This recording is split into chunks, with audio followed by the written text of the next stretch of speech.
Hello, my little rain clouds. A couple of people wanted me to do another Q&A audio, a question and answer audio. So I reached out to people on Twitter and YouTube and things and asked them what they wanted to ask. And I have a bunch of questions that I haven't really gone through or anything. I'll just sort of pick ones that strike my fancy, I suppose. And I figured that I would also just do some colouring in whilst I ramble and answer them, just to sort of keep my hands busy, I guess. And some people like the sounds of the pencils. And yeah, I have a like 2/3 completed skull picture that I've been colouring in when I did the grief ramble. Which I recommend listening to. It's really good audio, and it involves a lot of stuff that affects everybody. But yeah, so I figured I'd just colour that in while I answer questions and ramble on. So, what should we just do it from oldest? Sure, whatever. Atlas War says, describe yourself. I guess you could interpret that in a lot of different ways. I think historically I've been reluctant to describe myself physically because I want people to interpret me however they want, like so I can just sort of be the comforting figure that suits them best and that sort of thing. But I can give you some like general information if you want. Just skip forward like 30 seconds or something if you don't want to hear this, I suppose. I am a white cis male. I am in my early 30s. I have brown hair that is kind of wavy / curly, I guess, particularly when it gets long, which it currently is. I wear glasses. I currently have a bit of a beard. There's the sound of it. I think you can hear it in a couple of audios. I am on the taller side of average, I guess. I don't really know how tall is, but I think I'm fairly tall. Not like super tall, but I'm tallish. I have broad shoulders. I have like fairly nice eyebrows, I guess. I have bluish eyes. I don't know what else there is about my physical appearance that people want to know. I have a fairly warm smile. Yeah, I don't know, like that sort of stuff. Long, delicate fingers. I don't know what else people want to know. Yeah, I don't know. In terms of personality and stuff, I'm pretty chill, as you might have guessed. I tend to be pretty level-headed, and I don't tend to like panic about stuff or really worry about stuff.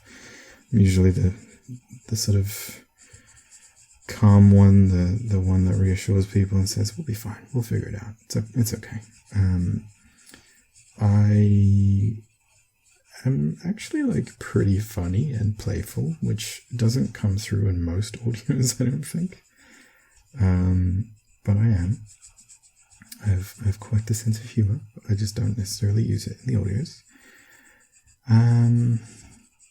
What else? I used to think of myself as very intelligent, and I used to pride myself on my intelligence. Intelligence was a very positive trait to me. But I have since kind of changed that perspective and realized that wisdom, I think, is a lot more valuable, actually. And I pride myself on my wisdom now. And obviously I still make plenty of mistakes and do things that aren't so great. But yeah, I think just in general, wisdom is a trait that I value a lot more highly now. Pretty kind most of the time. Yeah, I don't know. I'm usually pretty quiet, really. I do quite a lot of talking here, but I'm actually pretty quiet most of the time. I used to think of myself as a lot more introverted, but I think now I'm more of an ambivert, particularly as I'm kind of finding my self-confidence, perhaps, which is nice. It's important to do that and to find your voice. But yeah, I think particularly in large groups, I tend to be more quiet. I will kind of become the de facto leader if nobody else leads, but I'm pretty comfortable not doing that. But I've certainly noticed that I speak up a lot more lately, and I will initiate discussions when like everybody else in the room is quiet. I'll just like start answering a question or whatever at uni and classes and things, which I don't think I probably would have done as much before. So that's kind of interesting. Yeah, I don't know what else to say at the moment, but hopefully you get a sense of who I am anyway from my audios and from this. What else? What is your dream travel destination? I don't really have one because I'm not really that much of a traveler, but I think a cool place, both culturally but more specifically temperature-wise, I think would be nice. Like Canada or New Zealand or something. I'm just not a big traveler, to be honest, although I've never actually done it, so who knows, maybe I'd love it. And also, how have classes been? Classes were really great, but unfortunately, due to the coronavirus, they have now been shifted to online classes, which is it's kind of ironic, I guess, because I had been studying online for the vast majority of my degree, and this is like basically the last semester of study that I have to do, and I thought, you know what, studying in person might be more engaging and it might make it easier for me to do and not procrastinate as much and stuff. And I really enjoyed the on-campus sessions that I had as part of the online classes. So I was like, yeah, great, let's do it. And I've been really enjoying it. And now they have switched the classes to online, like in a mandatory sense, like they must be online because social distancing and stuff. So, yeah, that was a bit of a shame. And I have actually fallen way behind with work. Well, not way behind actually, but I haven't been doing my assignments. And they are technically due this Sunday, but I've applied for an extension for at least one of them. So hopefully I can sort of get back on track with that. I'm a bit burnt out, but also I'm just prioritizing things that feel more important, like making a lot of audios to try and help people and helping people in other ways and stuff. So yeah, I don't know. It just doesn't feel as pressing at the moment, maybe. Rachel M asks, last movie you watched? What is the last movie I watched? I think it's probably Star Wars Rise of the Skywalker, which I didn't really care for, to be honest. Apart from Babu Frick, my oldest friend. Babu Frick was great. He was super cute. Hello, I'm Babu Frick. He's great. He was the best part of that movie, hands down. But yeah, no, other than that, I haven't really been watching movies very much lately. I don't really have the patience for them. I don't have the attention span or the patience for them, and I kind of, I don't know, I tend to lose interest, or I don't want to commit that level of time to something. Like I could easily watch well, maybe not easily, but I could more easily watch 2 hours of YouTube videos or something that probably hooks me more than spending the same amount of time on a film. I like films. I just haven't watched them very much, and I certainly don't go out to the movies, to the cinema, very much anymore, unless there's something I particularly want to see. Phil, I'm not going to say his last name. Phil says, any good Netflix recommendations?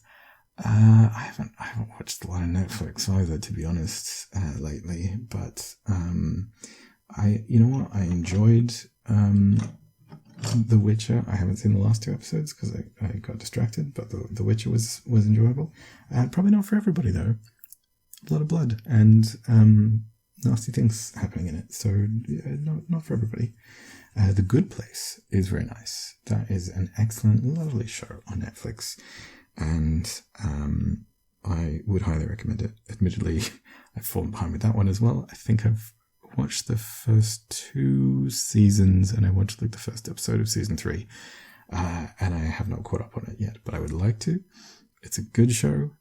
It's lovely and upbeat and funny and philosophical, and it's great.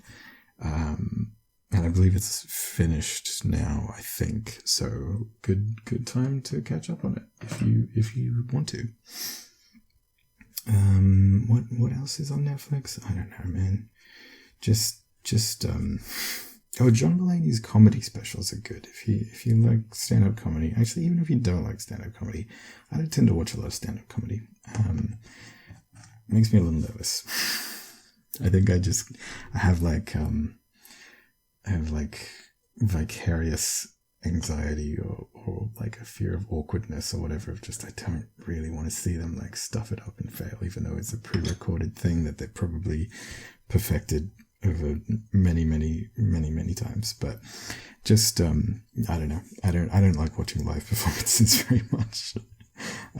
But John Mulaney, very funny guy and enjoyable stand-up. Gabby asks, favorite snacks, favorite ice cream flavor. Ice cream, I like chocolate with chocolate chips, if possible. In a waffle cone is really nice. I've been having some French vanilla lately, which is nice too. I'm not like super fussy, to be honest. Like, you know, vanilla's good, chocolate's good. Rainbow kind of things, nice. Strawberry. Yeah, like, you know, all those sort of classic things are good. Mint with chocolate chips can be nice. It's kind of hit and miss, I guess. Depends. Favorite snacks? Oh boy, I love me some snacks. God, I mean, like, that itself could be just episodes and episodes of it. There's a really great, really dumb podcast called Mike and Tom Eat Snacks, where they just pick a snack, eat a snack, and rate a snack. And there's a lot of really dumb humor, and I love it. Yeah, I don't know what's good. Like, do we talk about candy? Do we talk about chocolates? Do we talk about biscuits or cookies, as the Americans call them? Do we talk about chips? All sorts of things. Chips is pretty simple, actually. I don't like flavors on my chips. I just like original chips. Just give me some salt on them, you know? I don't need anything else fancy taken away from it. I tend to like very plain things. Lollies, love me some lollies. Give me some pineapples, give me some strawberry creams, give me some sugared ears, give me some give me some Chupa Chups, some lollipops, all sorts of things. I don't really care for sour things so much, but I love sweet things. I got a real big sweet tooth. God, yeah, I could talk about that for hours, but I'm not gonna. Emo Burrito asks, do you know any alternatives to therapy, since not everyone can afford or have the money to commit to one, and have you tried any of them? Yes, I do, and yes, I have. So often there will be free therapy services available for people in need. Young people will often be able to go and see a charitable organization or an agency or something like that. There's often free counseling and therapy at schools, including universities. There are lots of, there's government agencies, but there's also private agencies that will offer counseling. Counseling schools, therapy schools and things will also, if not free, will provide discount budget therapy if you are willing to see a student therapist. So all of that can be really helpful. But If you cannot see one for financial reasons, accessibility reasons, or like, cultural reasons, some countries not so great with the old psychotherapy. I've heard some pretty bad things from a few Egyptian rain clouds about therapy in that country. There are obviously like self-help books, which can be great or not so great, depending on who has written them and what they're about. You will probably need to do your research about that and look for recommendations and criticism of them and things like that. But books can be helpful. I would highly recommend journaling. Journaling can be super helpful. I would say that journaling, talking to friends, and talking to a therapist are some really big ways for us to develop self-awareness. And self-awareness is such a vital thing. It's so helpful to be able to understand ourselves better and to get a better sense of what we're thinking and what we're feeling and how those kinds of like cycles and patterns manifest in our life, seeing what's going on in our brain and kind of pulling it apart and really investigating, is that the case? Is that true? How accurate are my thoughts? Those sorts of things. Journaling doesn't have to be like, dear diary, today I did this and this. It can just be like, feeling really this, and these kinds of things are popping up in my head, and blah, blah, blah. Those kinds of techniques are really, really good, and they're free, unlike seeing a therapist. It is something that I recommend everybody try and do if they can. Not everyone likes it. Not everyone wants to use a written diary or even typing on the computer. Some people have privacy issues and things like that. That's understandable. I think having the ability to journal is really helpful if you can. Not everyone can, but I think a lot of people can. You can also do audio journaling or video journaling if you want. Just being able to ramble and rant with your voice and express yourself can be really helpful.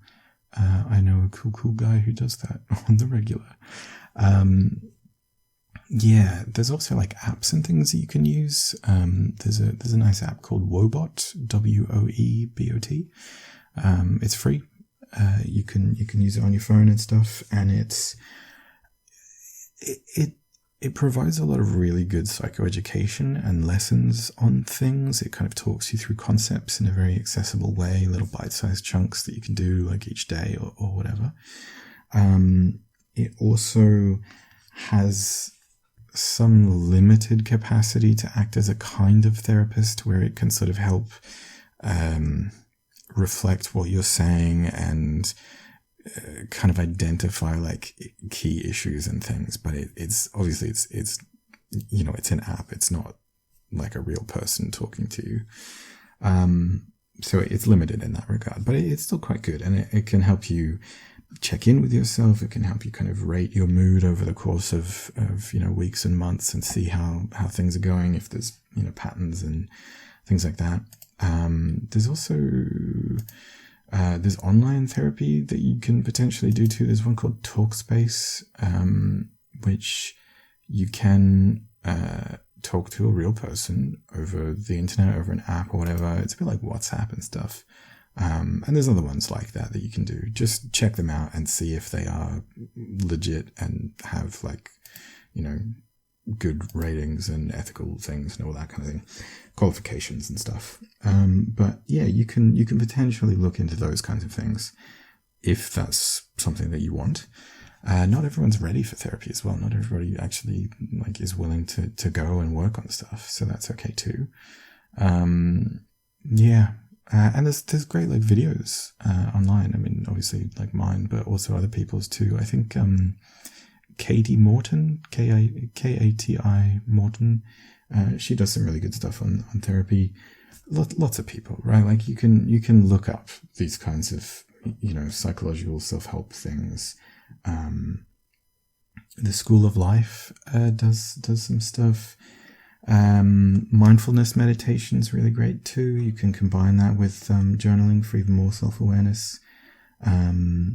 You can learn coping skills and things online. There's lots of free advice out there. Some of it's garbage, some of it's good. So those kinds of things can be really helpful, definitely. What colors do I want? Oh yeah, and I've tried some of them. I have used Woebot. I've gotten to the end of the content, so I don't check in with it as much. Although there was a nice little thing that popped up about the coronavirus recently, and that was kind of cool. But yeah, so like there's lots of options. I probably don't journal as much as I could stand to do. But I tend to be quite self-aware, and I do quite a lot of talking and reflecting and stuff through my videos and talking with friends and stuff. So it's not too bad. But yeah, just explore the options and what kind of things you're looking for and what kind of things suit you, and see what works for you. And do explore the notion that there may be free therapy available to you as well, or cheap therapy or subsidized therapy or whatever, because that can be really great. Even seeing a student therapist, we need to get experience. So that can be helpful. Classifying 13 asks, what's your favorite holiday? I actually don't really like holidays very much, which may seem strange. I resent the pressure and expectation and obligation to do certain things on certain days that seem very arbitrary to me. I don't like obligations about gift giving in particular. I find that very empty capitalist kind of stuff where it's like, hey, buy this thing because we told you to. And it can be nice to have a prompted reminder of hey, celebrate the people that are important to you and things. But I don't know, I find that when expectation is placed upon you and you buy things because you're meant to or whatever, and it's like, oh, I've got to find a gift, what am I going to get? I just have to find something that's good enough so I'm not disappointing someone. That completely negates the idea, to me at least. I would much, much, much rather that someone doesn't give me an obligatory gift and instead, just on some random day, if they happen to see something that makes them think of me and go oh, I bet Rainey would like this, or this made me think of them or whatever, they can get that and give it to me as a nice little surprise, and that would be really touching. And likewise, I could do the same for them and say hey, I just wanted to get you this because I love you, and this made me think of you, and I appreciate you, and blah blah blah. Think of how lovely that is compared to it's December 25th and everybody better have gotten me something or else. So I don't really like holidays.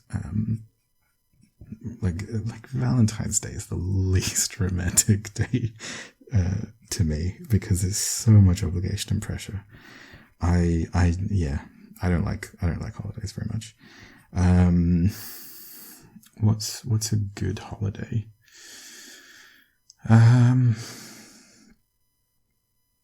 I guess Easter time is kind of nice because they bring out hot cross buns and they are nice to eat. Americans don't really have hot cross buns very much, but they're a really nice little like a little bread roll, but with raisins or sultanas or whatever in them, and you can toast them or eat them plain and uncooked, and they're nice. They're good. I don't know. Seeing my little nephew's face light up on Christmas or his birthday or something is cute too, but it's not really about the holiday. Everybody has different experiences with holidays, but I just, as a concept, I'm not really a fan of them. If I'm gonna do something romantic or tell someone that they mean a lot to me, I'd rather just do it on my own terms when I feel like it, because I think that's so much more meaningful personally. KM asks, what quality do you love about yourself? I love my humor. I think I've got a really good sense of humor. It's weird and dorky, but it's pretty great. I like my capacity for empathy and compassion. I like my wisdom. I like my gentleness, but also I'm no bullshit about it too. Like I'm not pulling my punches, and I'm not indulging people doing unhealthy things or whatever. Like, I'll tell them what they need to hear, but I'll do it in a kind, gentle kind of way, and a way that is focused on their well-being and their improvement. Someone in my counseling course said that they wanted my feedback because I'm very honest, and I was like, is that a good thing? I think it is, but yeah, I think people are unaccustomed to the kind of honesty that I have, where I'm not like necessarily rude about it or anything, but I'm not kowtowing to like social trends of, oh no, you don't say that, like that's not allowed. I'm willing to sort of say it how it is, but in a gentle way, and just make people aware of things. Some fellow students have said that they really admire that about my style, that I'm willing to say stuff that most people wouldn't be willing to say. And I think a lot of people are very afraid of upsetting or offending someone, and I'm not, because that's happened a lot, and I'm okay with dealing with it. But I think also I'm confident in my ability to express things in a way that is not hurtful or offensive, and that I'm confident that like I can deliver it okay, and even if I don't, I can handle that discomfort and sort of repair the situation. Whereas I think a lot of people are very sort of timid and hesitant to be real with people. And I think that sort of quality would make me a good therapist as well. Because I'm willing to call you out on your bullshit, but I'm doing it in a gentle, loving kind of way.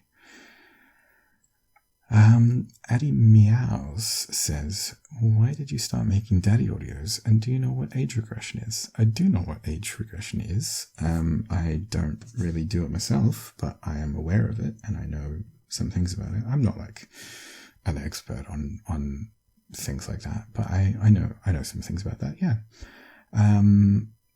I started making daddy audios because I think they were popular, and also I could see that they were comforting. I could understand why people liked them. But I think over time, my attitude towards them and my approach has changed. I've had a pretty conflicted relationship with them. Some people have not been particularly respectful or super chill about things. A lot of people have taken my participation in those kinds of audios as consent to be engaged like that, or to be addressed as their daddy, or role play with them or whatever. And that's not true. That's not what I'm down for. I think I've also shied away from the concept of like daddy as a kink or whatever, and instead and like a lifestyle, and instead I'm focusing more on being kind of a surrogate father figure. So I'm less daddy and more dad, I think, really. And I think that suits me better, and I think that's also more healing. Like, I think a lot of people who are into daddy stuff really just need a dad, and they kind of missed out on it, or didn't have the kind of relationship that they needed. And so they're trying to find it in other ways, in ways that are more sort of socially acceptable, or ways that are more accessible to them now. And that's understandable. And I think that they deserve to have the opportunity to have that kind of surrogate fatherly experience.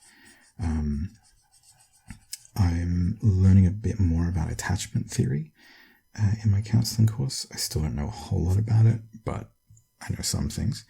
And attachment theory is all about like how the early initial relationships with our parents, particularly as very, very young children, influence a lot of how we see ourselves, how we see the world, how we see other people, how we engage in relationships, and how we will approach relationships. So like, even if you're 35 and dating, if you had a bad relationship with your parents and they weren't really there for you to give you what you needed, or whatever, that can influence how you approach dating relationships. So it's a big thing for a lot of people, and I think a lot of people don't really understand it or have the language to comprehend what it is that they're experiencing and why. So I think that it's important to give them the opportunity to have a more positive experience with that, to have a sort of surrogate attachment figure and help them learn to feel more secure in relationships and to have healthy behaviors modeled for them.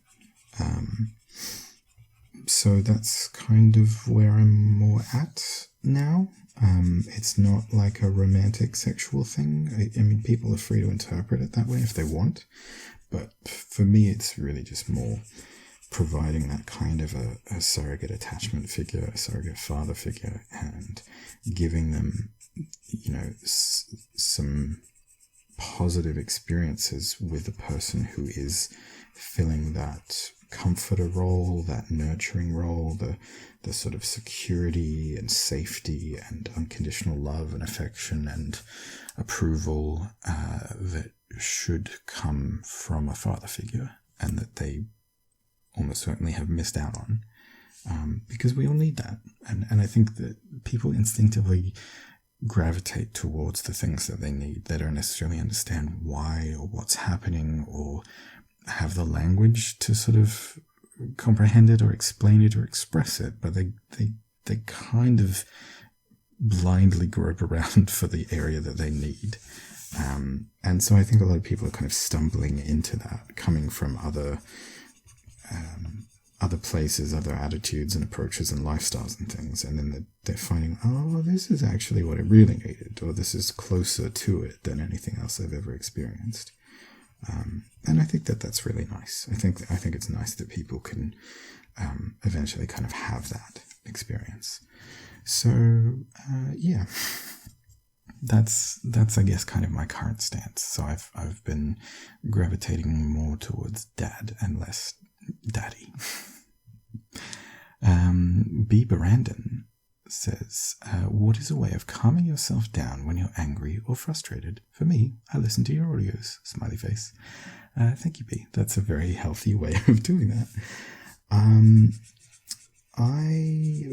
People's opinions differ on this about how to approach anger, and some anger may need to be vented, and some anger, if you vent it, it just gets bigger and bigger.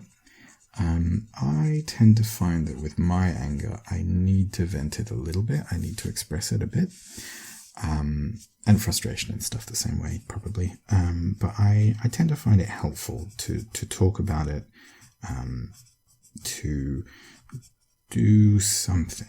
Because anger, for people who maybe don't know, anger is typically the emotional response that we experience when we perceive that we are being treated worse than we believe we deserve.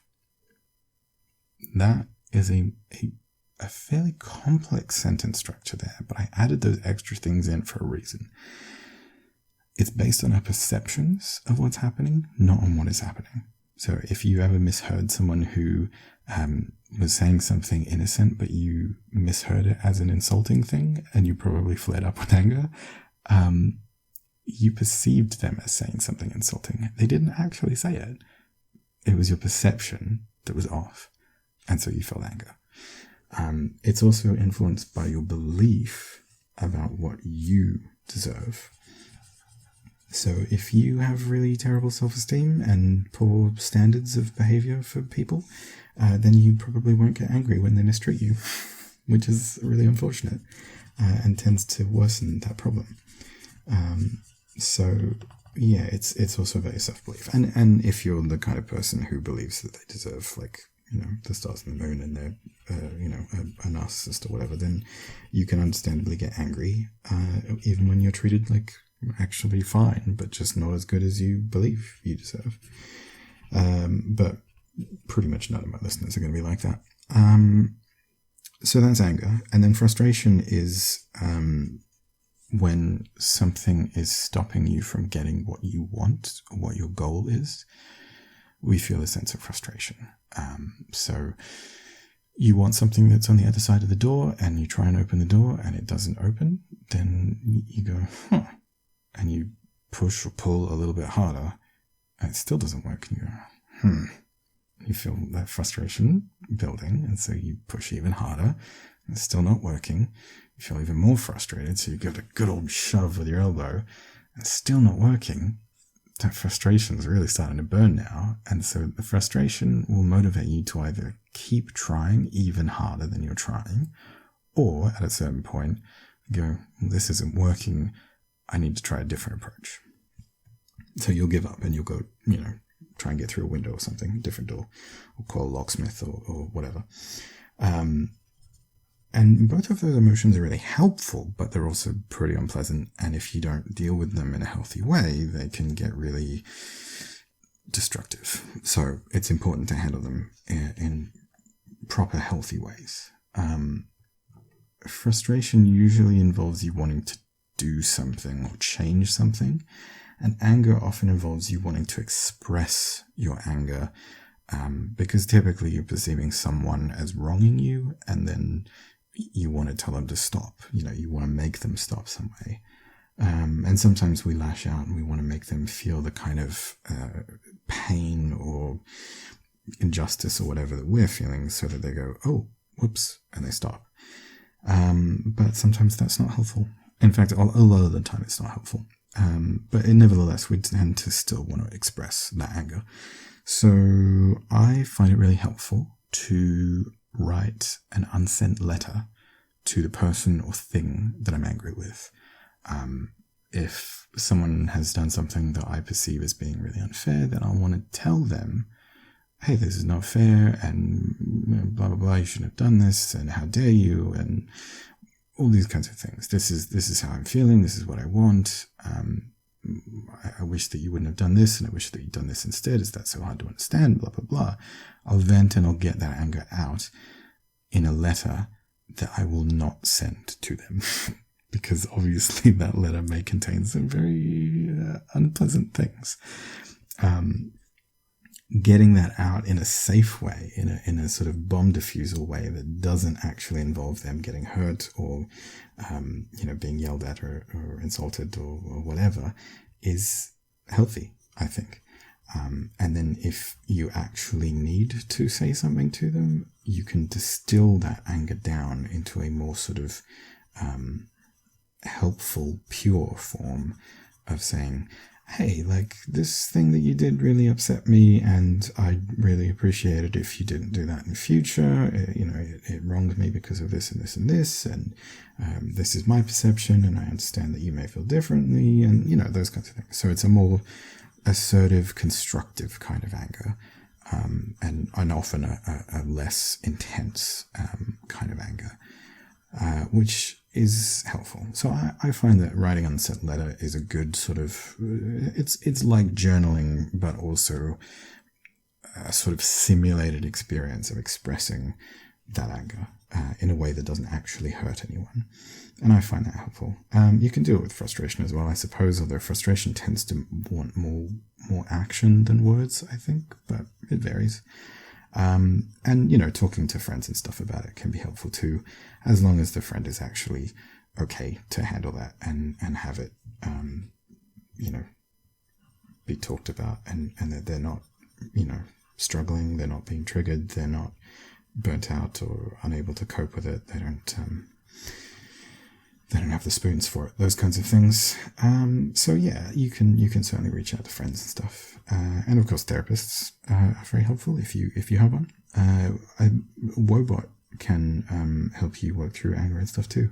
If you like, you can vent to Wobot and potentially get some advice and stuff from there, and have Wobot sort of help challenge your thoughts and your perceptions and things. That can be very helpful. Going for a walk can be helpful. Exercise is often quite good for anger and frustration. They can involve physical symptoms. Anger and frustration can involve physical symptoms of, tightness and tension and clenching of fists and things like that. So letting that out, blowing off some steam can be useful. Doing that with some exercise. Go for a run, hit a punching bag, whatever you want to do. Playing some violent video games can potentially be helpful if that's a way to let out your aggression in a safe way. It really depends on the situation, but I find that helpful is just to sort of take out the initial aggression in a healthy way that doesn't hurt anybody, and then maybe just some like meditation or whatever later on. Being validated, people saying like, yeah, it's understandable that you'd feel angry or frustrated about that, and kind of empathizing with you, that's helpful too. Yeah. Nero MH says, what's a really good book that you've read? God, I haven't read a book in so long.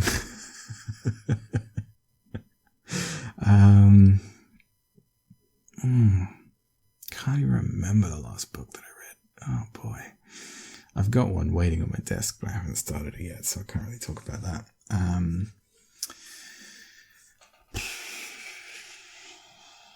I think like it's kind of a thing that I always go to, but actually Healing Trauma by Peter Levine. I listened to the audiobook about that, and it was really good. It was freely available on YouTube, but I don't believe it was legal, so I believe they have taken that down. But it is still something that you could probably listen to on the internet somewhere. You can buy it, you can probably borrow it from your library or something. Peter Levine is a really sweet old man who kind of sounds like the grandfather from The Princess Bride, and he is just super, super good with trauma. He just knows his stuff, and he presents it in a really accessible way. He's warm, he's approachable, he's friendly and personable, and he's got some really interesting stories as well. He deals a lot with body work, with how emotion and trauma sort of exist and manifest in the body, how we feel it physically and stuff. It's great. Siuan, I don't know how to pronounce that, asks, how do you find the bedtime stories you filmed before? I have some books that I read to my little nephew, and that is basically it. Sometimes I get them from op shops, from secondhand stores and stuff. Pretty much that. Sometimes I find things online, but rarely. It's pretty tough to find good bedtime stories online. I mostly just read the ones that I happen to have for my little nephew, and I don't have that many of them, so I don't read them very often. But yeah, that's basically it. I guess I could like get more serious and buy some from like a little bookstore or something, but I just haven't gotten around to it because it's not that important to me personally. I know that a lot of people like bedtime stories, but I don't know. It's not something that I'd like go out of my way to buy personally. But yeah, I don't know. Mostly just stuff that I have from reading to my nephew. And let's see who else. I got some questions that are asking about like pretty personal advice, and I don't really know that this is the avenue to kind of give personal advice like that. I'm not sure. Maybe some other audio I'll talk about those. Sarah Brown asks, Rainey, do you believe in astrology? If so, what's your zodiac sign? I don't, but if you do, that's okay, I guess. I am the Archer guy. What is it? Sagittarius? Yes, Sagittarius. Eminent personalities are Taylor Swift, Nicki Minaj, Brad Pitt, Miley Cyrus, Bruce Lee. One of these is not like the other. Ben Stiller, Christina Applegate, Lucy Liu. Wow, that's a really white photo of Lucy Liu. Judd Apatow. Peyton Meyer? I don't know who that is. He's Lucas Fryer on Girl Meets World, and So Disney Channel things. Okay, whatever. Yeah, I don't believe in astrology at all, but for some people it's meaningful. Personally, I think it's a very kind of reductive look at the vast diversity of people's behaviors and personalities and temperaments. It's falsifiable if you just like look at people who are born in that sort of span and go like, are you like this very much? And like, no, actually, there's plenty of people who aren't like that.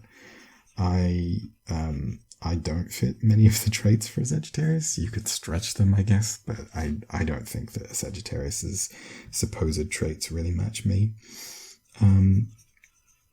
Yeah, I think like it's fine if it brings you a sense of meaning and comfort, then that's okay, as long as you are not, letting yourself be swindled by people, or as long as you are not limiting yourself and saying, well, I can't do this because I'm a Sagittarius, or I can't be in a relationship with this person because they're a Taurus and I'm a Leo, or whatever. I think as long as you don't give it too much credence and you don't let it dictate your life, that's fine. But certainly there are some very vulnerable people who can be taken advantage of by things like that. So take it with a grain of salt and just have fun with it, I guess. But yeah, no, it's not for me. Adri Elska says, any recommendations on how to not be so pessimistic? I'm trying, but it's hard. It is hard. Gratitude journaling is really good. Reflecting on the things that you're grateful for, on the positives in your life, sort of helping train your brain to see the positives, because there are positives. There are always positives in everything. It's just hard to see them sometimes, particularly if our brain has a negative bias towards things. It will look for the negatives. It's going to look for the signs of danger and rejection and failure and, all those kinds of things. It's skewed towards seeing those things. And so the way that the brain works, the way that neural pathways work, is that the more that you think certain things, the sort of more well-trodden those pathways become, the more sort of reinforced and ingrained they are, the more that you will then think that way. You'll sort of default to thinking those ways. So the more that you think negatively, the more negative thoughts that you're going to have. So changing that is hard. I would say that a combination of trying to focus on the positives, or at least trying to acknowledge the positives, not necessarily focus on them, I suppose, and also challenging negative thoughts and negative perceptions. And you can do that with journaling, you can do that with therapy, you can do that with Wobot. Just trying to be more mindful of things going on in your brain, and then going like, well, is that fair? Is that accurate? Is there anything else? Are there any other explanations for it, etc.? It's tough to do, because, it's a deeply ingrained habit for a lot of people. And I think also we do tend to think more negatively because it has historically served us pretty well in an evolutionary capacity. Playing it safe and trying to minimize risk and stuff tends to work pretty well. Not in every situation, and certainly as societies become a lot safer than it used to be in, like prehistoric days, it's not as beneficial to minimize risk like that. But yeah, I think just trying to shift that by actively looking for positive things, reflecting on positive things, recording positive things, making a note when something good actually happens, and when you notice good things, to show yourself, to have evidence for yourself, saying, no, actually, a lot of good things are happening. It feels like everything sucks, but actually, just yesterday, we were focusing on how this and this and this and this and this good thing happened. And overall, the week's actually been pretty good, or whatever. Noticing your self-talk is really important too. A lot of people speak very negatively about themselves, and that influences the way that you think, that influences your beliefs about yourself, it influences the way you feel, influences your beliefs. Did I already say that? I think I did. Influences the way that you behave, and the things that you do, the things that you don't do. Really important to pay attention to your self-talk. If you make a mistake, then beating yourself up and going like, wow, God, I really fucked that up. I'm such a failure. I always do this. I never can do anything. I'm just hopeless. I'm stupid. I'm dumb. I'll never get this. Versus, okay, so that wasn't great. I recognize that I made a mistake there. I wanted this to happen, and it didn't turn out like that because of X and Y. In the future, I think I'm going to try and do this differently. And then hopefully that'll bring a different result, and it'll go better. Things like that.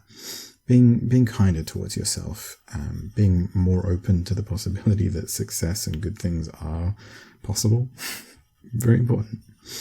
And so mindfulness meditation, to actually notice those things, or any kind of mindfulness activities are good.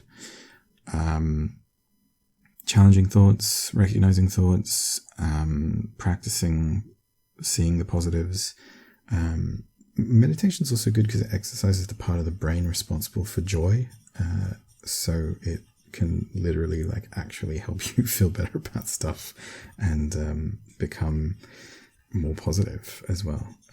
So that's good. And, if all else fails, I guess you can think about antidepressants and stuff if you're not, your thoughts are very, very negative and you just can't break out of it. But I would say that you sound like you're doing pretty well. So good job. And listening to my audios are actually really good. Not to toot my own horn, but just having a positive voice that you are exposed to and seeing positivity modeled for you, you will then start to kind of introject or sort of incorporate my voice into your brain, and you'll be able to go oh, what would Rainey say about this? Or well, Rainey did that, so I'll do that too. So that's actually really helpful. I'm doing these blue flowers and I actually really like how they look. They're pale, but they're nice. Okay. What else have we got? Chelsea Ray, what is your favorite thing about voice acting? It's pretty convenient and I can do it from home. I like my voice. I think I use my voice well. It's a nice voice. I think voice is really good. I think it hits the sweet spot of immersion without providing too much detail. It gives you enough detail to be able to immerse yourself in an experience.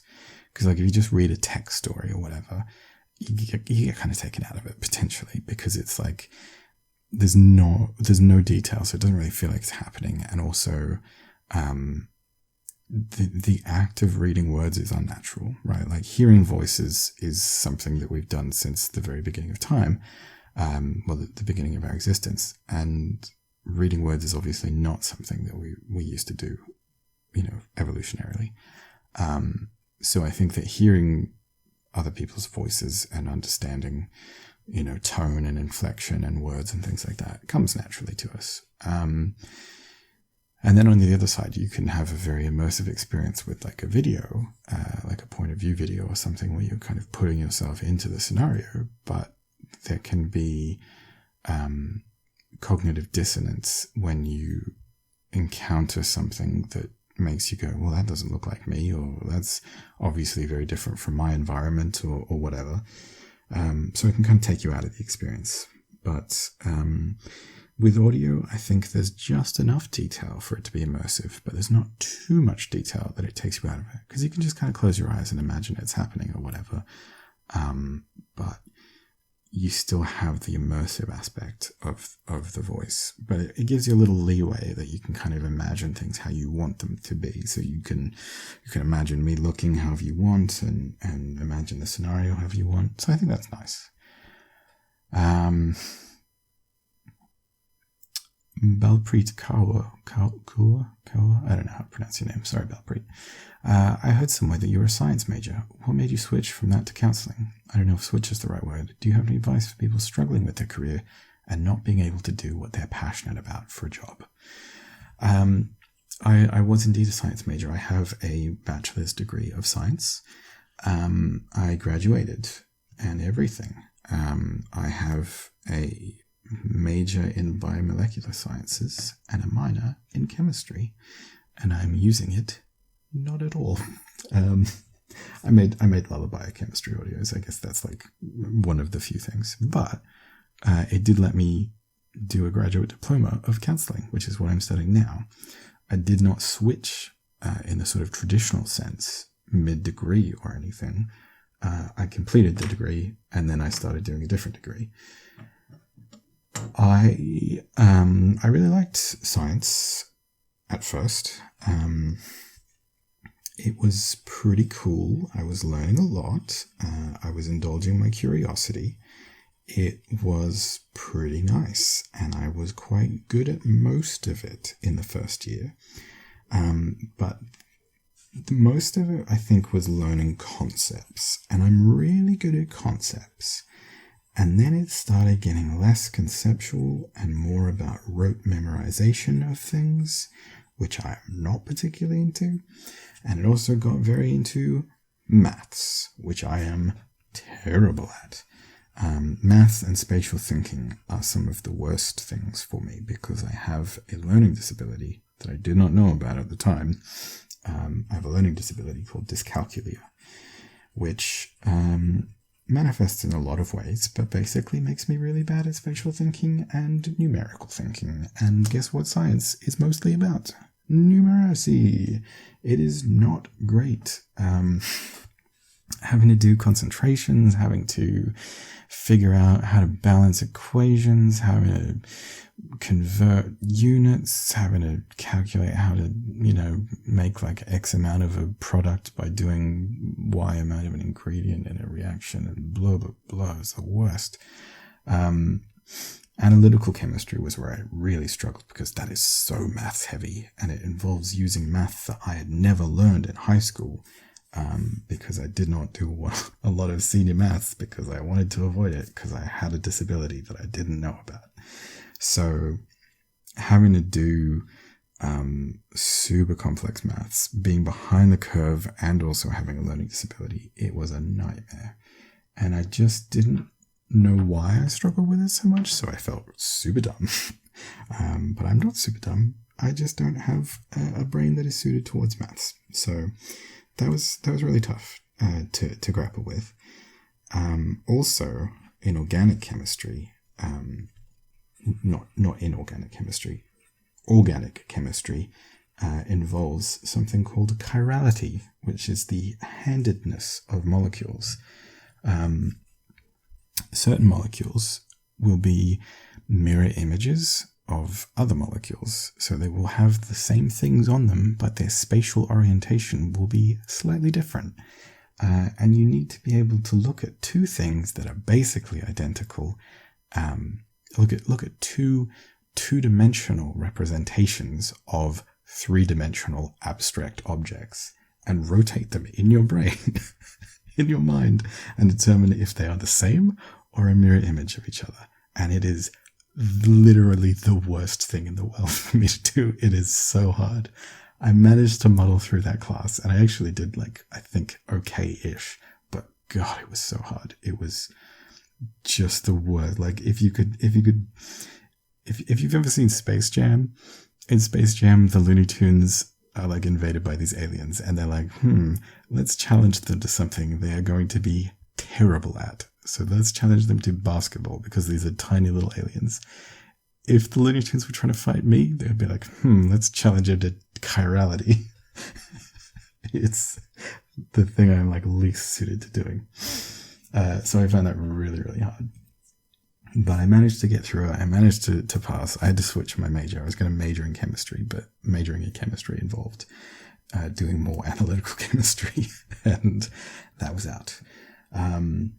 I actually technically sort of passed analytical chemistry. I got a conceded pass. It was the last year that they actually offered conceded passes. And the conceded passes, you failed, but you failed only a little bit. So if you promise not to do any more of this subject, we'll let you pass.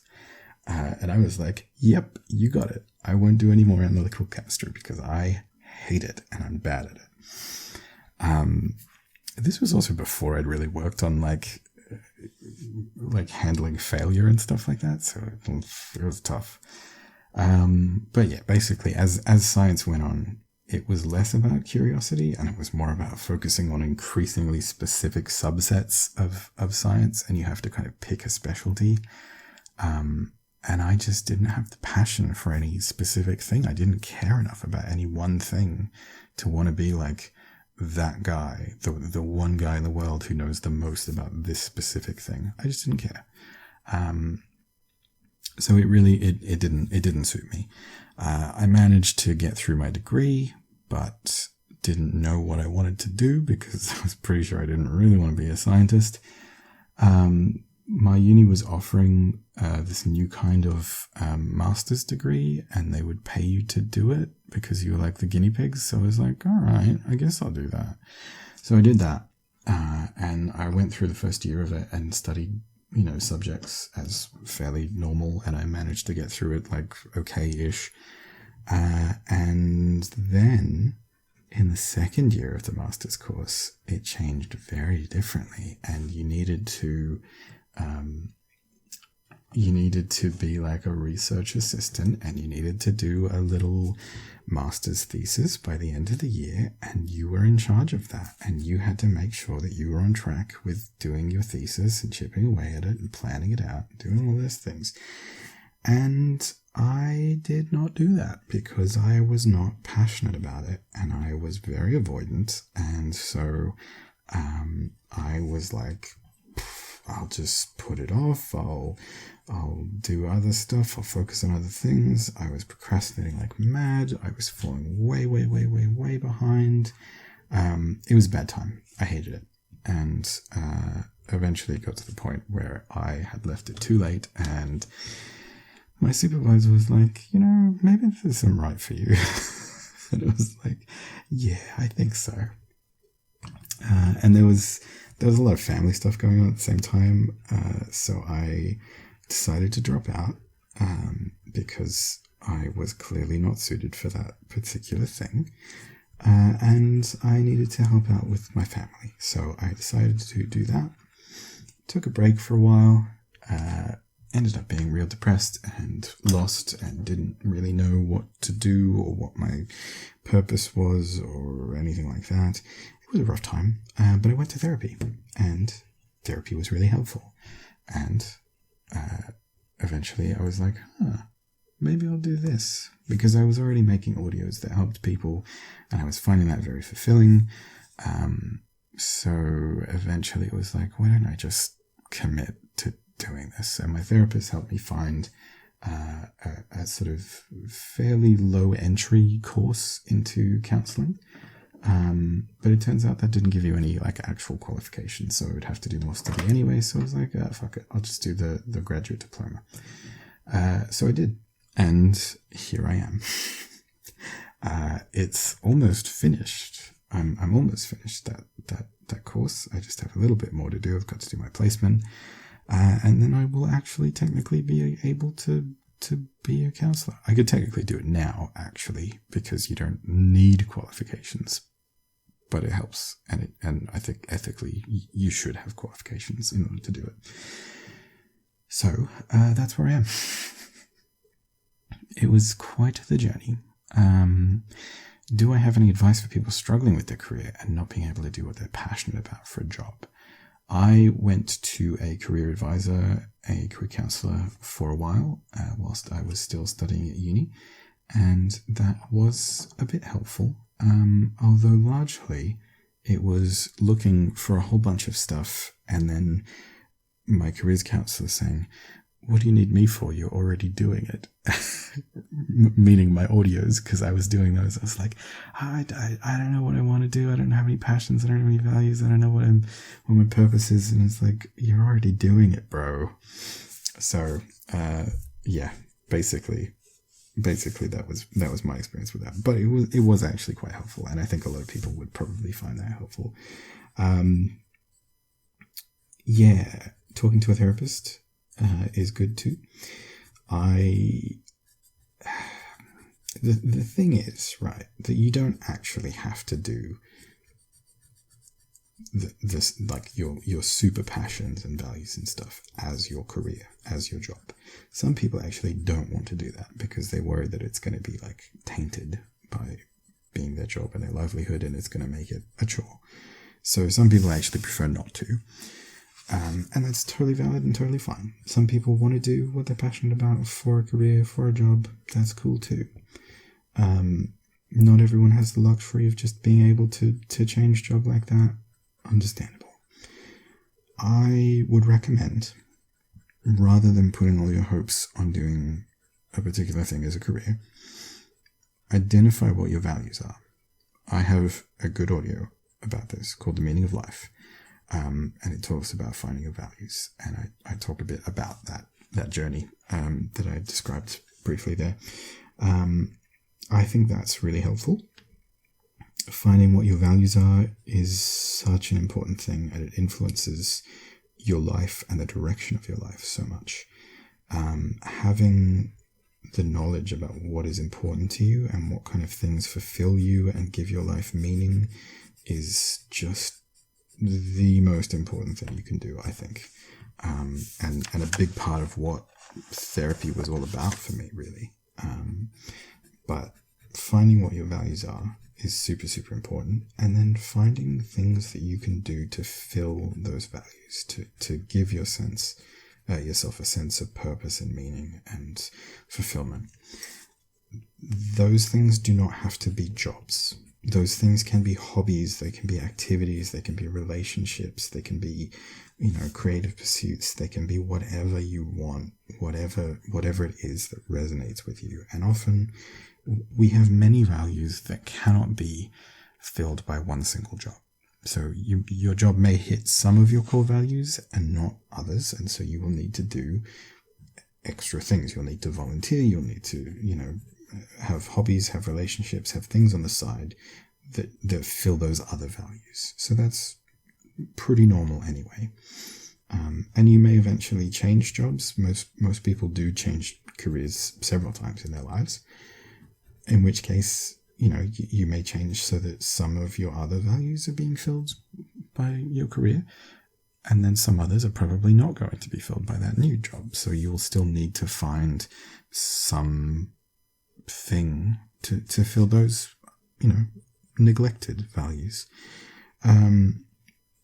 So really just identify what your values are. Easier said than done, I know, but there are, obviously therapists can help you with that. There are, quizzes and guides and things online as well. And just try to figure out a whole bunch of ways to fill those things. To give you that sense of fulfillment and purpose and worth, regardless of whether you get paid for it. Just find avenues of fulfillment, I guess. This recording is one of my avenues of fulfillment. I do not make a lot of money from it. I recently posted I've made about $500 from YouTube ads because I don't put video ads on my videos and I don't tend to make a lot of money. So it's not something I do to support myself. It's something I do to fulfill myself. I do make a bit more money from Patreon, although admittedly not that much either, but I very much appreciate the support of my patrons and everything. But it's not financially viable for me to do this as a career, at least not at the moment, and not in the way that I currently approach it. And that's okay for me. I don't think that I would want it to be work. I think that it would kind of spoil it for me. I admittedly am not as aware of my other values, I suppose, that aren't addressed by recording. So I think that I still need to reflect a bit more on what those are and how I might be able to fulfill them, and find other possibly more reliable, stable ways of filling values. But yeah, helping people is a pretty big, cool one, obviously, and I'm I'm addressing that. I'm filling that with audios, with counseling as well in my day-to-day life in my relationships, all those kinds of things. So yeah, find those things, and then working a job that you hate is really crappy. Hopefully, you can find ways to tie in values to the job that you're doing, because no job is going to be like completely empty, right? Even the most like soulless thing, you can find some sense of fulfillment from it, but it may be a bit of a stretch. It may be tough, and that's okay. Yeah, well, that was a long answer, huh? Lovely cinnamon roll queen says cuddles or kisses, smiley face. Why not both? Little girl shrugging. Dysfunctional lullaby says, I've seen your Stardew Valley episodes and I wonder, have you ever played Minecraft, or would you ever record yourself playing it? :0 face. I don't know what that means. I have played Minecraft. I've played a fair bit of Minecraft. I could record myself playing it, but I don't really want to be honest. I don't enjoy Minecraft that much. It is a pretty spatial game. I'm not good at spatial things, as I mentioned, and building things, like conceiving of visual art and how to make it just doesn't come very naturally to me. So I don't tend to find Minecraft very engaging, because I think a big part of the draw is building things with blocks. And I'm not good at that. I don't find that to be something that comes easy to me. I struggle to think in those sorts of ways. So I don't really find Minecraft to be that fun, personally. There's plenty of other games that I would much rather play. Though, I mean, if you have suggestions or things that you'd like to see, you're welcome to let me know. But yeah, not really a huge Minecraft fan, to be honest.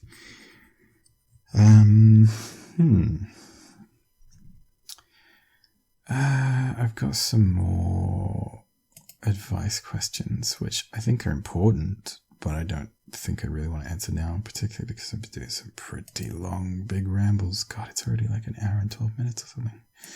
Yes. Do you Morgiana? I don't know. 123 asks, do you think that fans could ever play Stardew Valley with you? There's a multiplayer option. And also, how many episodes do you think you'll make? Love you, Rainy. Have a wonderful day. Thank you. Hypothetically, yes, fans could play with me, but I don't think that I would want to do that because logistically it's kind of a pain. You can only join the server if I am on and playing, so that's not going to be very often. And also, I keep pretty weird hours and time zones are a thing, so people are unlikely to be available when I'm recording, and I think you can only have 3 other people on your server. I don't think you can just have people dropping in and dropping out. Maybe you can, I don't really know, but I think it's also it's kind of more intimate that it's just me and the listener rather than having a bunch of randoms messing around on the server and doing things, and it kind of splits the focus. And if I were typing messages to them or whatever, I think it would be very different as well, and it would sort of break the immersion and the intimacy there as well. It would perhaps feel less personal, and I think just logistically kind of a pain to organize, to be honest. How many episodes do I think I do? I don't know. I think I'd certainly want to get through the full first year. And then after that, I guess it depends on how far we get and if I'm enjoying it and if other people are enjoying it. Certainly, I think at the moment, it's a nice thing to kind of throw myself into. It's a nice way to give people company and comfort in a difficult time. And I'm finding it quite fulfilling and a nice sort of way to relax. But yeah, I don't know. I'm not slavishly dedicated to it or anything. So I guess we'll see.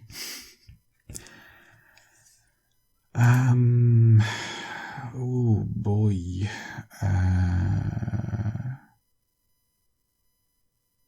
Let's see.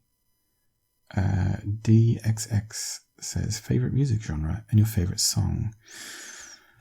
Gosh, I'm not a big favorites guy, to be honest.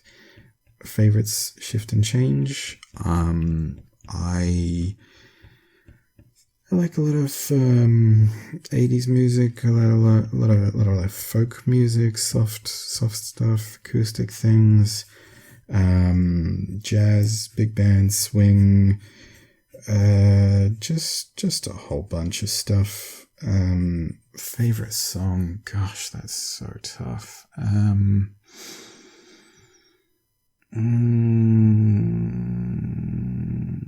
I couldn't even begin to pick one. I'm gonna say just the thing I was listening to today is baby come back, come on baby, you can blame it all on me. I was blind and I just can't live without you. Good song. Is it my favorite? No, but it's a good song. Do I have any pets? No, I do not. If not, dogs or cats? Probably cats. I have a little cat friend that I see when I go for a walk sometimes, and I give them little pets and stuff. And usually they're a bud of mine. They're nice. Although last time I saw them, they hissed at me and they kind of maybe tried to bite me. They like brushed their tooth against my finger at least, but I was like pulling my finger back. But they hissed at me, and it wasn't nice. I don't know. I'm not like a huge animal person, as I've said on previous Q&As. Do you believe in meditating and manifesting things that you want to occur in your life, or do you just go with the flow? Of the two, I guess I go with the flow, but I think there's like a level of intentionality, and like if you want something, you can go out and make it happen.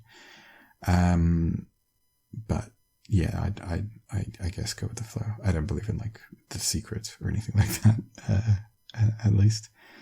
What are some other outlets for you besides YouTube? Video games are nice. There is a Discord server for the Rain Clouds, and I talk with them on there. Talking with individual friends. What else? Sharing stuff in the counseling classes is a nice outlet as well. Will you ever do a meet and greet for your fans? It is highly unlikely because I am not really much of a crowds person and don't really want to appear in person or do like a face reveal or anything. But I do hang out on the Discord server, and sometimes there are like voice chats there. Not really very much anymore, but sometimes, and we do text talk and stuff too. So there.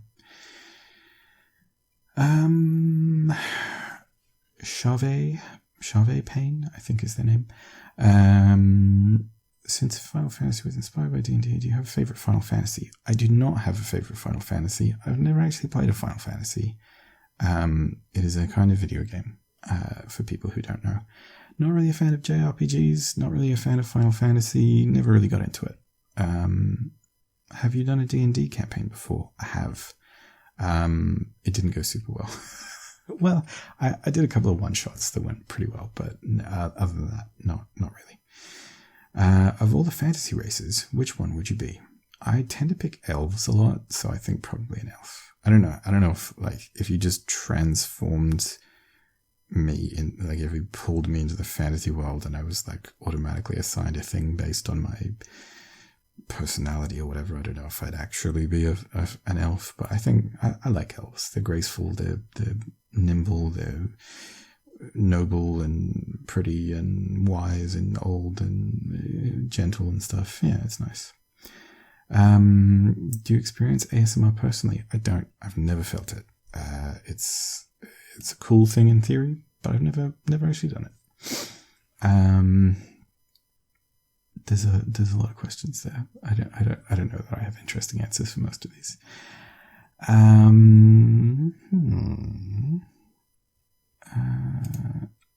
Those aren't questions. That's fine. Liam Trishman and I think a couple of other people as well, asked thoughts on a possible Animal Crossing New Horizons playthrough. My thoughts are, no, I can't, unfortunately, because I don't have a Nintendo Switch, and that is the only platform that Animal Crossing New Horizons is on. I don't have a Switch.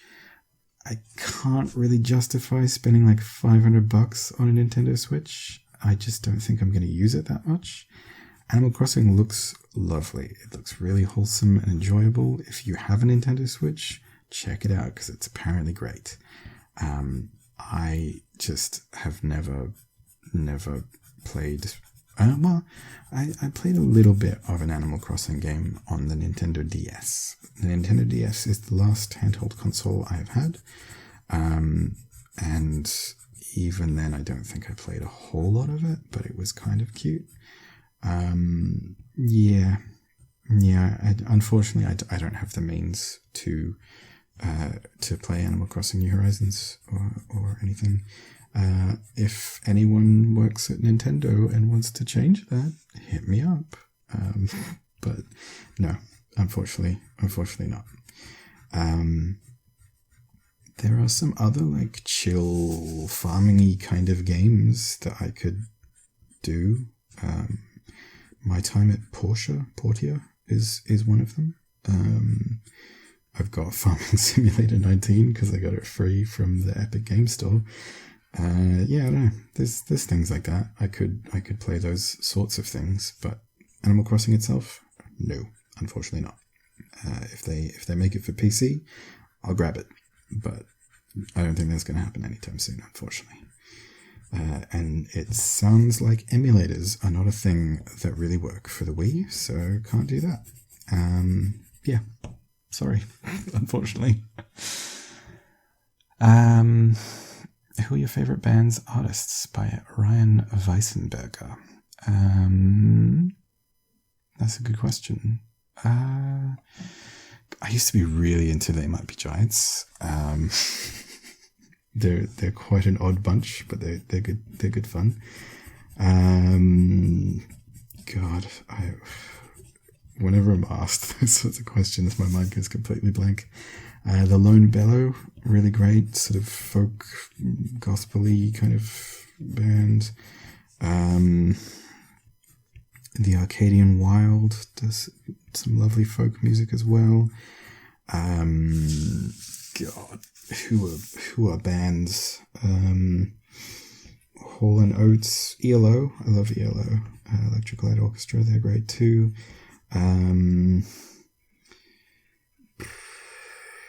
I have a soft spot for bluegrass covers of pop songs. I quite like just covers of songs that are in different styles. So like all the Scott Bradley postmodern jukebox sort of stuff is nice. But yeah, there's this weird like collection of like cover albums called Pickin' On, and it's like a bluegrass cover of just like various pop songs and artists and stuff, and it's cute and it's weird, and I kind of like it. Nikki F asks, who are some of your favorite actors? I can tell you one that I don't like very much. No, I like I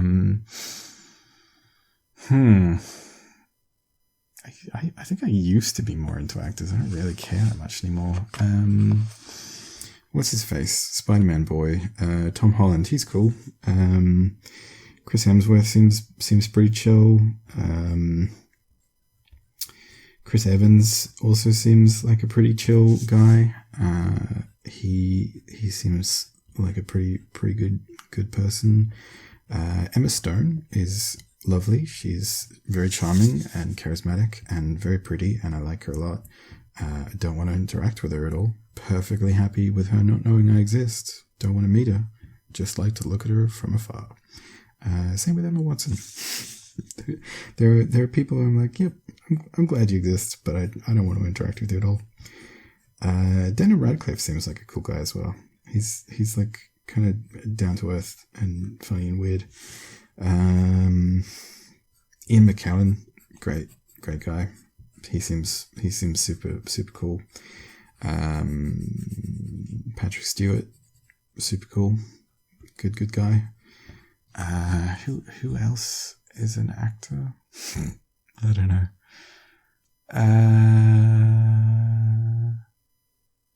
What's his name? Snape and the Sheriff of Nottingham. Alan Rickman, that's his name. Alan Rickman was a great actor. He was fun. I mean, he didn't have a lot of range, admittedly, but he was good in what he was in. He's fun.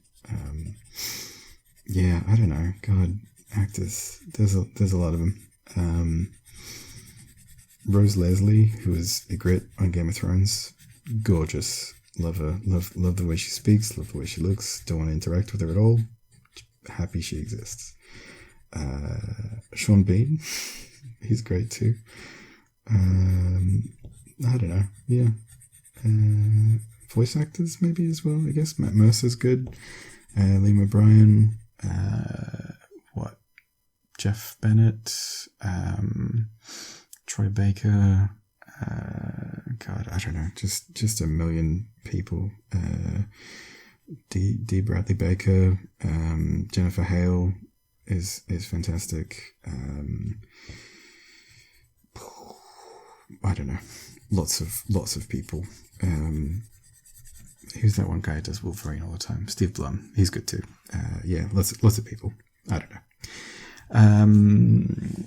Nikki F also asks, what is the weirdest dream you've had? I had a really disturbing recurring dream when I was maybe 10 or 11 or something, where it's just constantly falling through this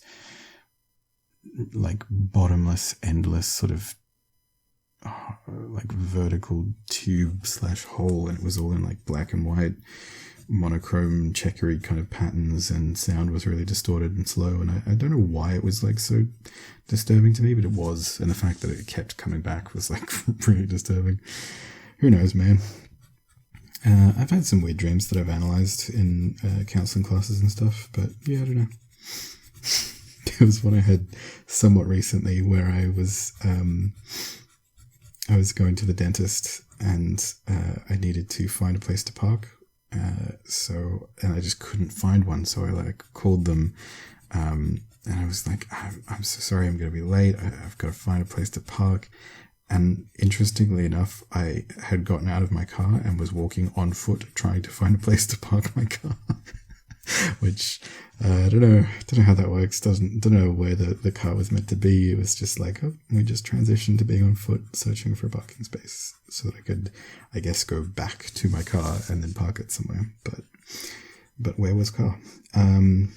Also weird because I don't drive and I don't have a car, but there you go. Dream logic.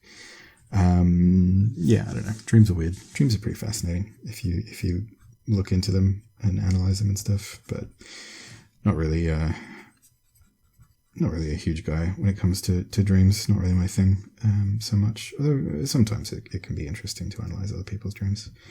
But I don't really care that much about my own, to be honest. Favorite superhero / superhero film? I got two superheroes that I really love, which is Spider-Man and Nightcrawler. Nightcrawler from the X-Men, blue, fuzzy, teleporting German mutant, and Spider-Man. You know him. Favorite superhero movie? I don't know. I mean, Nightcrawler's in X-Men 2, and he was pretty good in that. It's a bit of a weird film, but it's kind of fun. Spider-Man. The original Spider-Man with Tobey Maguire, I loved when it came out, but I was a small child and I wasn't that small, but I think I'd probably just sort of started high school, maybe, I don't know. I have the actual DVD of it, and it's in a little deluxe edition as well. But I don't know. The Tom Holland Spider-Man movies are pretty good, I guess. I don't know.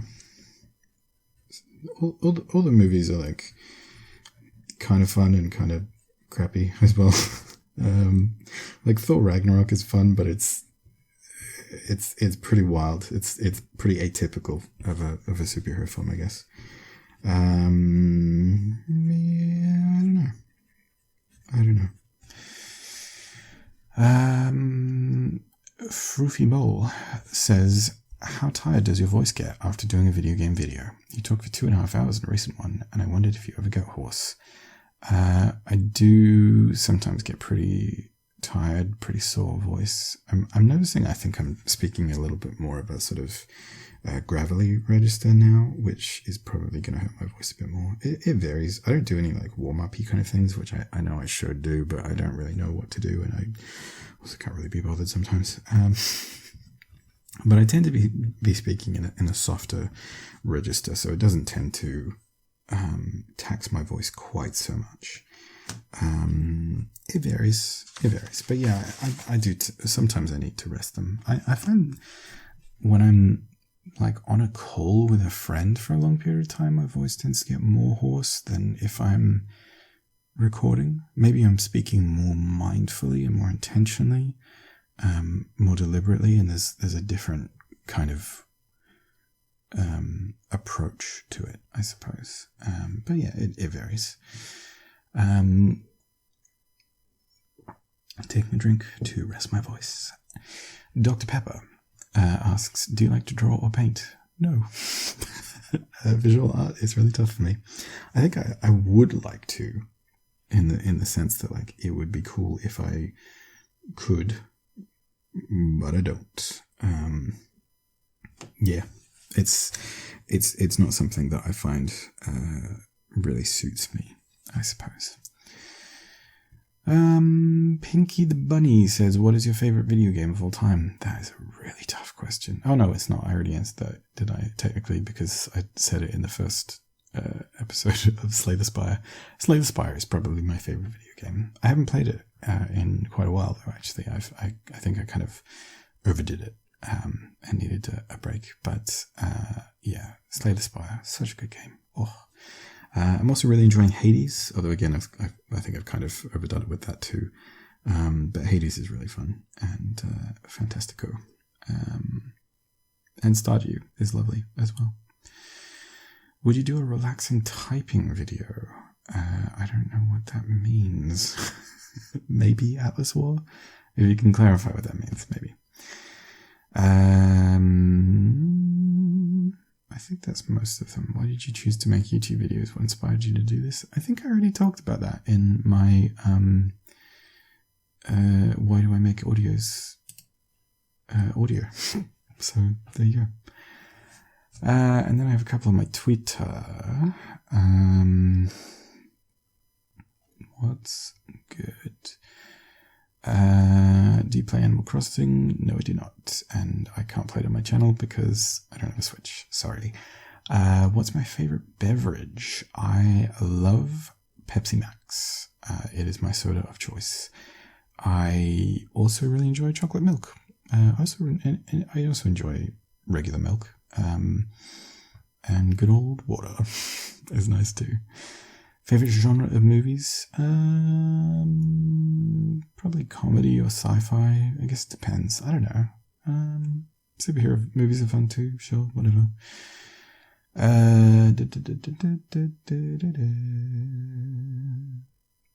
More advice questions, which I probably won't answer in this particular one. What's the scariest movie I've ever seen? I don't tend to like scary movies very much. Yeah, I don't know. I'm not really a horror kind of guy.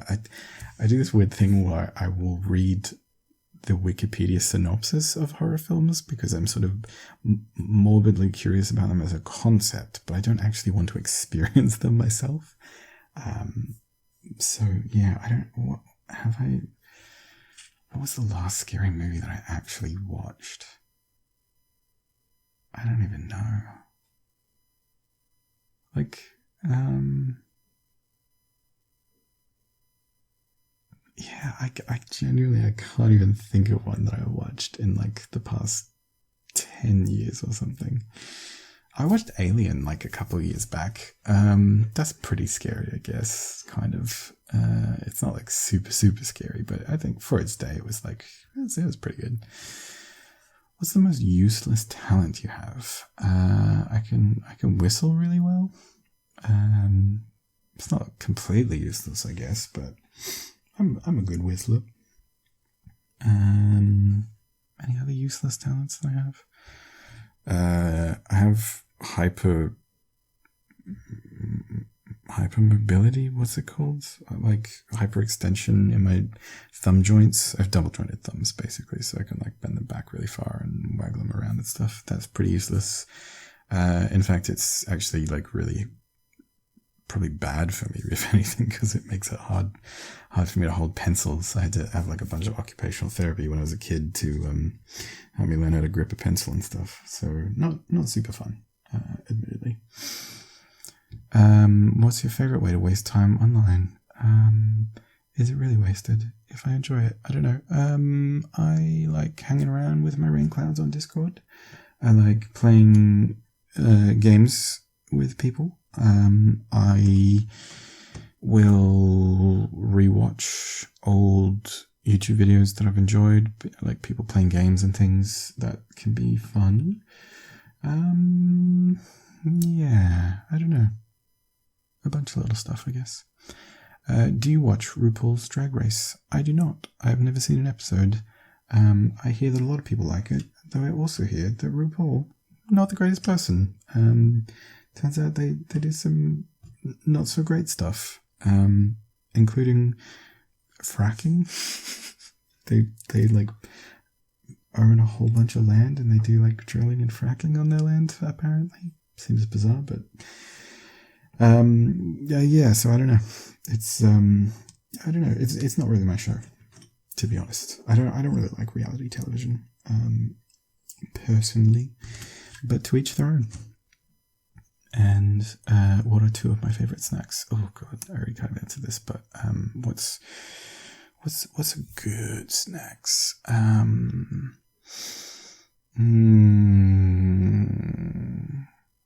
I enjoy chocolate Scotch fingers, are a kind of chocolate biscuit that we have here. They are very nice.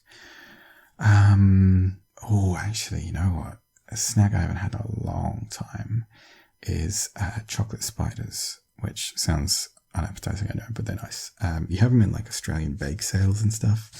You get a bunch of dried noodles. I think they're like fried egg noodles or something. I don't know what they're called. I think that's it. Then you get like Chang's noodles are the brand that we typically use, and you stick them together with a bit of peanut butter into like weird sort of spindly shapes, and then you cover them in some melted cooking chocolate and then stick them in the fridge so that it hardens, and then there's like this lovely sort of crunchy chocolatey snack with just a little bit of like creamy peanut butter in it, but not too much.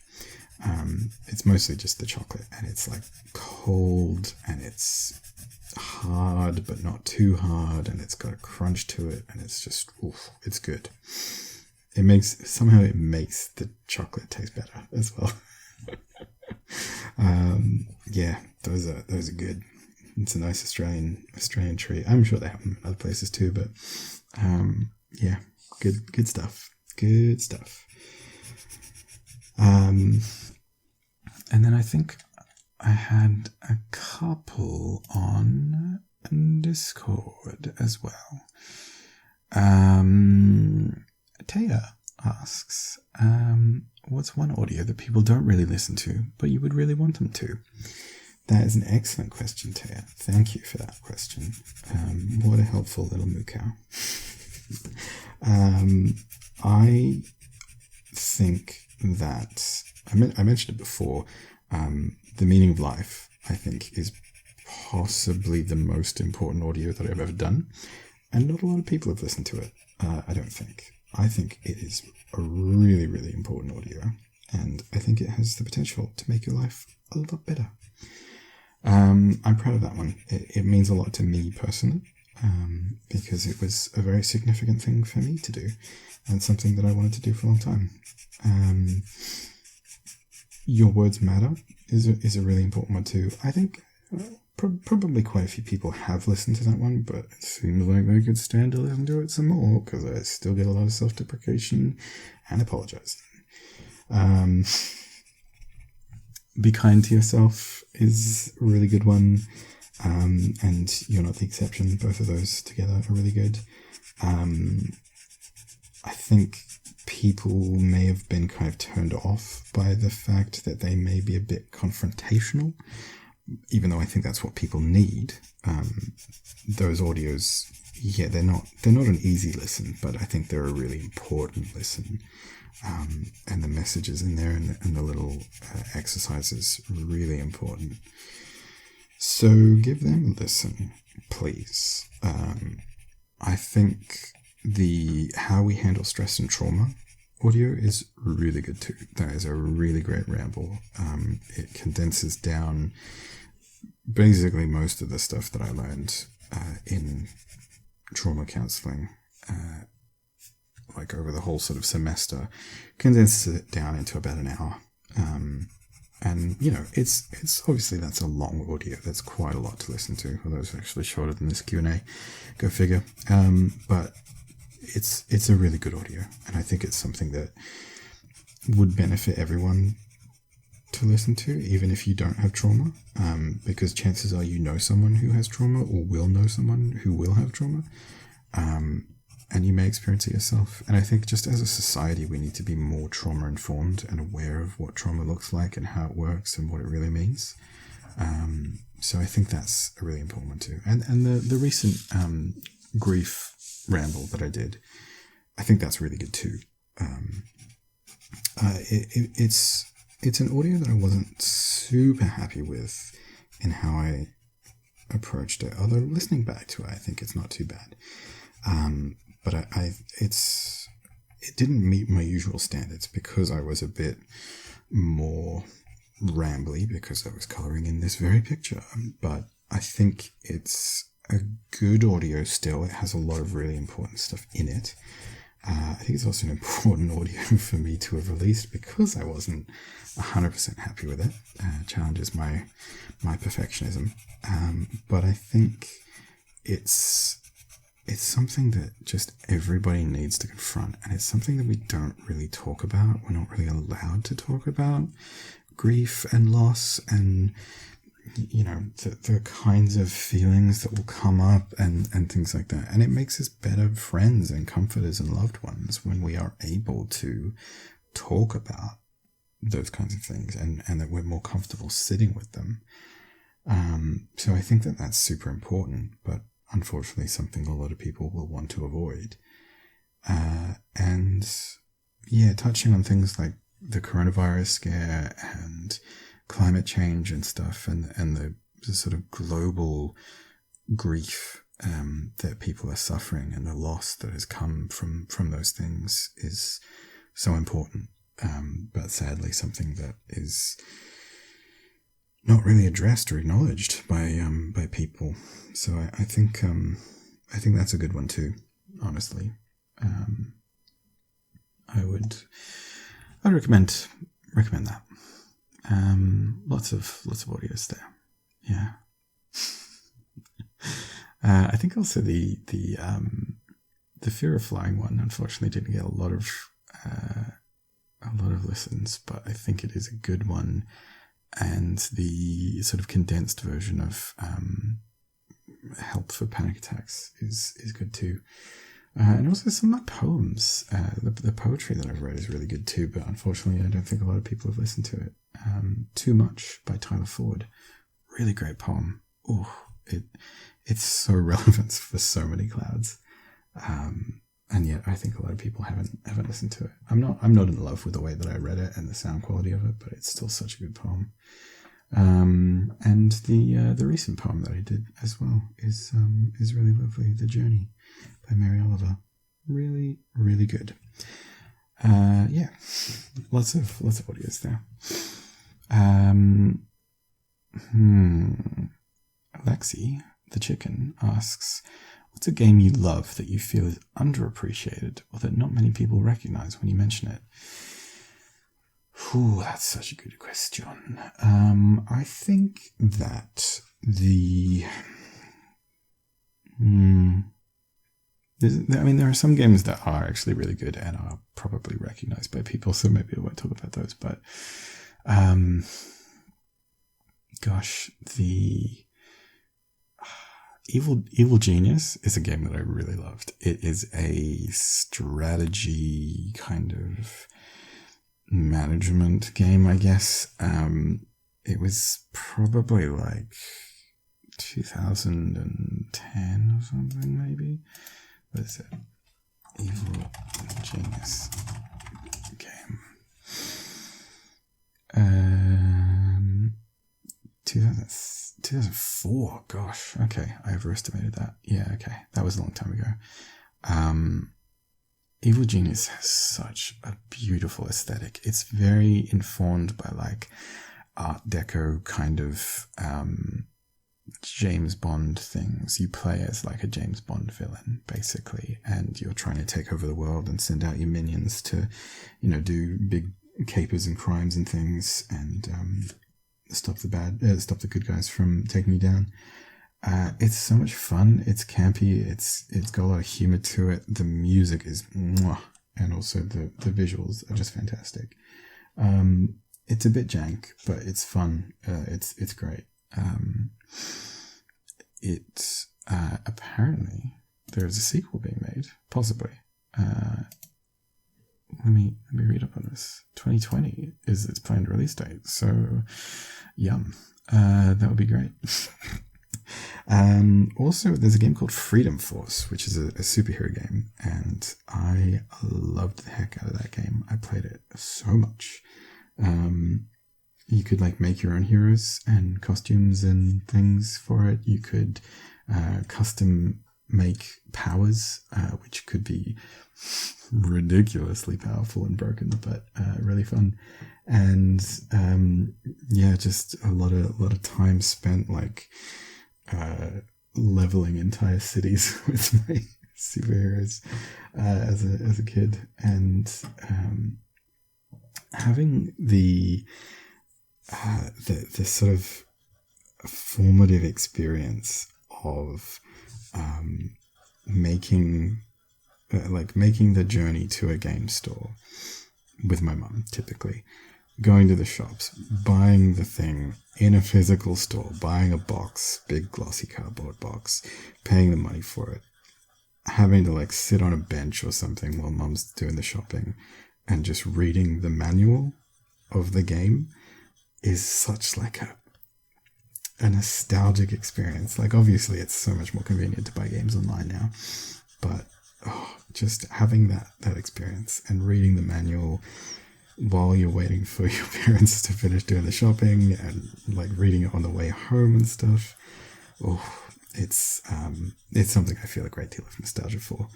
And I remember doing that in the car, reading the Freedom Force manual and reading about like damage types, like acid damage and stuff, and being like, oh wow, there's so much like depth to this game, and it being really, really fascinating. I also remember doing that with a game called Diablo. Diablo 1. This was before like Blizzard was a big company with Overwatch and all that kind of stuff. Well, World of Warcraft and stuff. Diablo. I think I did know about it and I wanted it, but it was like too old for me. Like, it was a mature game and I was not a mature person. I was like probably like a 10-year-old kid, maybe a bit older. But I remember we went to this like computer market on a Sunday, I think, after church, and like there'd just be like stalls that just kind of popped up in the shopping center, and then the next day they'd be gone, and so I just bought Diablo from this place. I think I'd asked mum for like the money to buy a thing or something, and said like, I'll put it on my Christmas list. I don't know, whatever. Maybe I had money in those days. I don't remember. But I bought Diablo from this like dude at a trestle table, and my parents are like, pretty religious, and they were not thrilled at the idea of their young son having a video game named after Satan himself. But by that point, it was too late because the stall had gone, so I had it.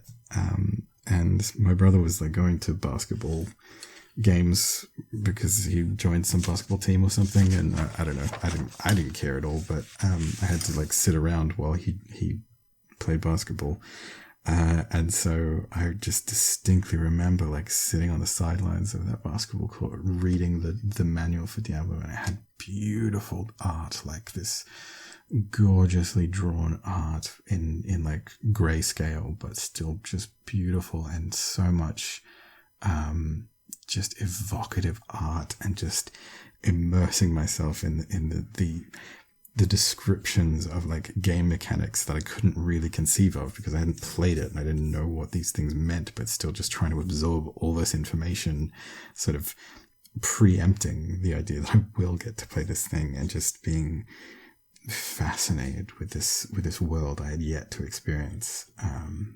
Just those formative kind of experiences of reading game manuals was so pivotal and just burned into my brain. But I think God, Evil Genius is super fun. Freedom Force is super fun. I loved the old Jedi Knight games, which I think probably are like pretty well recognized, deservedly so.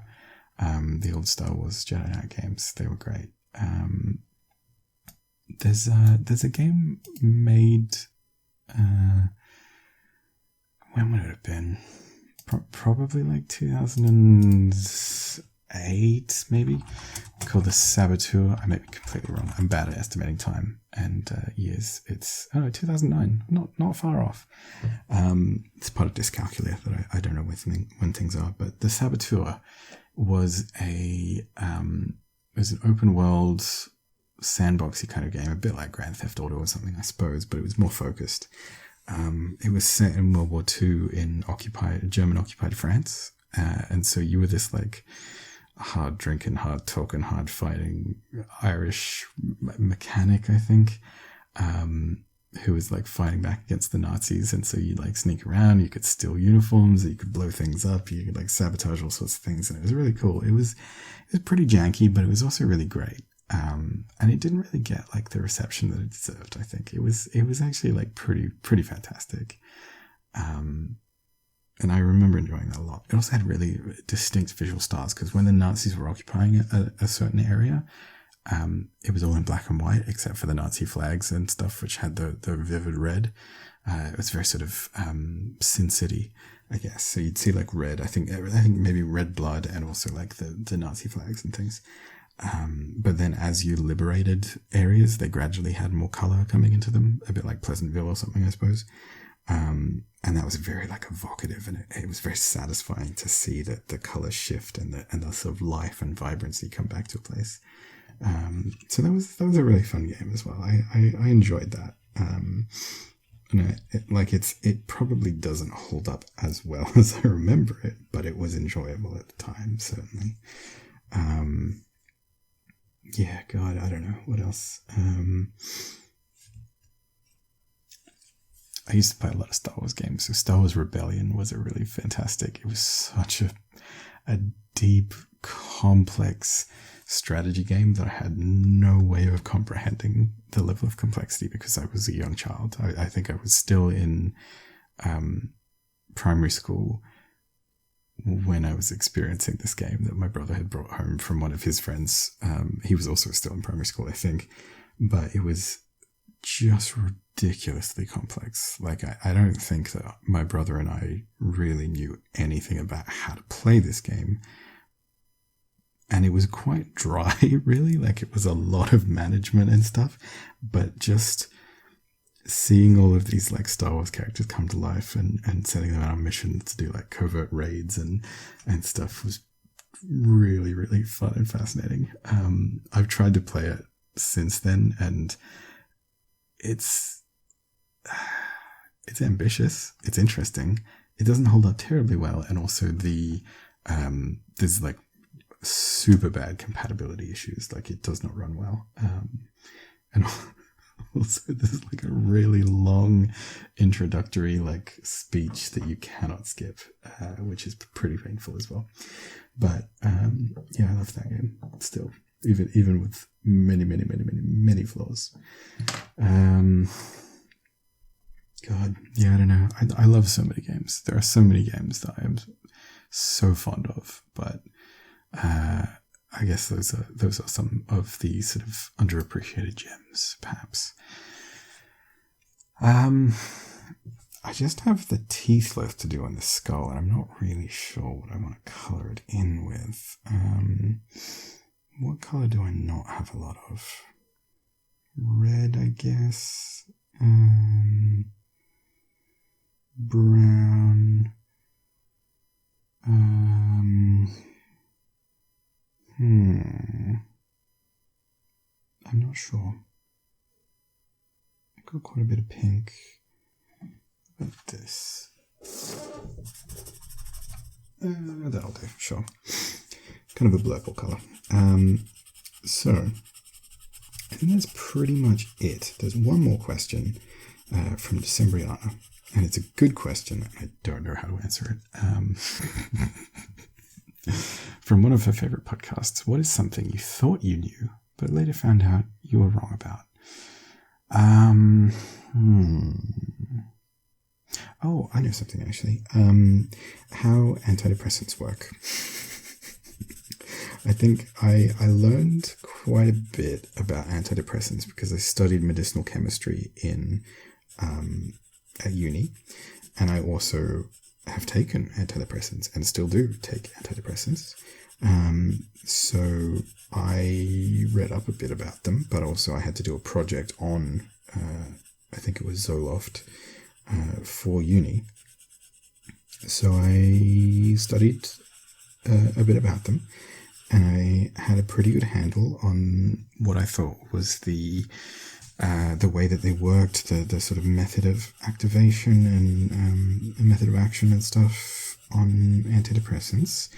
And I even explained it to people, and I did well on the assignment and stuff. And I've since explained the concepts to people who have started going on antidepressants, and they've found that comforting and stuff. And then kind of found out that actually we don't really know how they work. We sort of understand a method of action that they probably take, but scientists have now kind of come to the conclusion that actually that doesn't really seem to be the way that they work, or at least that doesn't seem to be the major way that they work. They may do that sort of stuff, but different methods and mechanisms are probably at play, and different things that the antidepressants are doing. I'm talking about selective serotonin reuptake inhibitors, or SSRIs, which are the probably the most common, well-known kind of form of antidepressants. But yeah, so I can talk about how we thought they worked, but I don't think it's particularly helpful, because it seems like there's a lot more to it, basically, which is it's kind of frustrating, I guess. It's kind of humbling. It's interesting to think that there's so much more to science than what we know. But yeah, I think when you think we've got this locked in, and then it's maybe you don't though. It can be frustrating. So yeah, I don't know. I think there's probably lots of things like that we thought we had a handle on, and then we didn't. But that was something that I thought I understood, and I felt pretty good about it. And then it's actually, there's a lot more to it. So yeah, probably that is a decent subject for that question.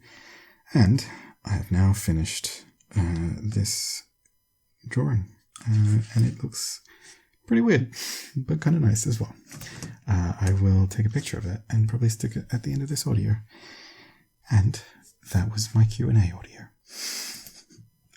I don't think I've missed anything, but it's also pretty much 2 hours. So this is a long one, and I think this is probably a good place to end it. If in the future you have questions that you want me to answer and you would like me to do another Q&A audio, you feel free to let me know. I hope that you found this enlightening or enjoyable or some nice chill company or something. Who knows? You do, presumably. Let me know if you liked it. And, yeah, I had a good time. This was nice to ramble about. Okay, my little rain clouds. Until next time. Thanks for watching. Bye-bye.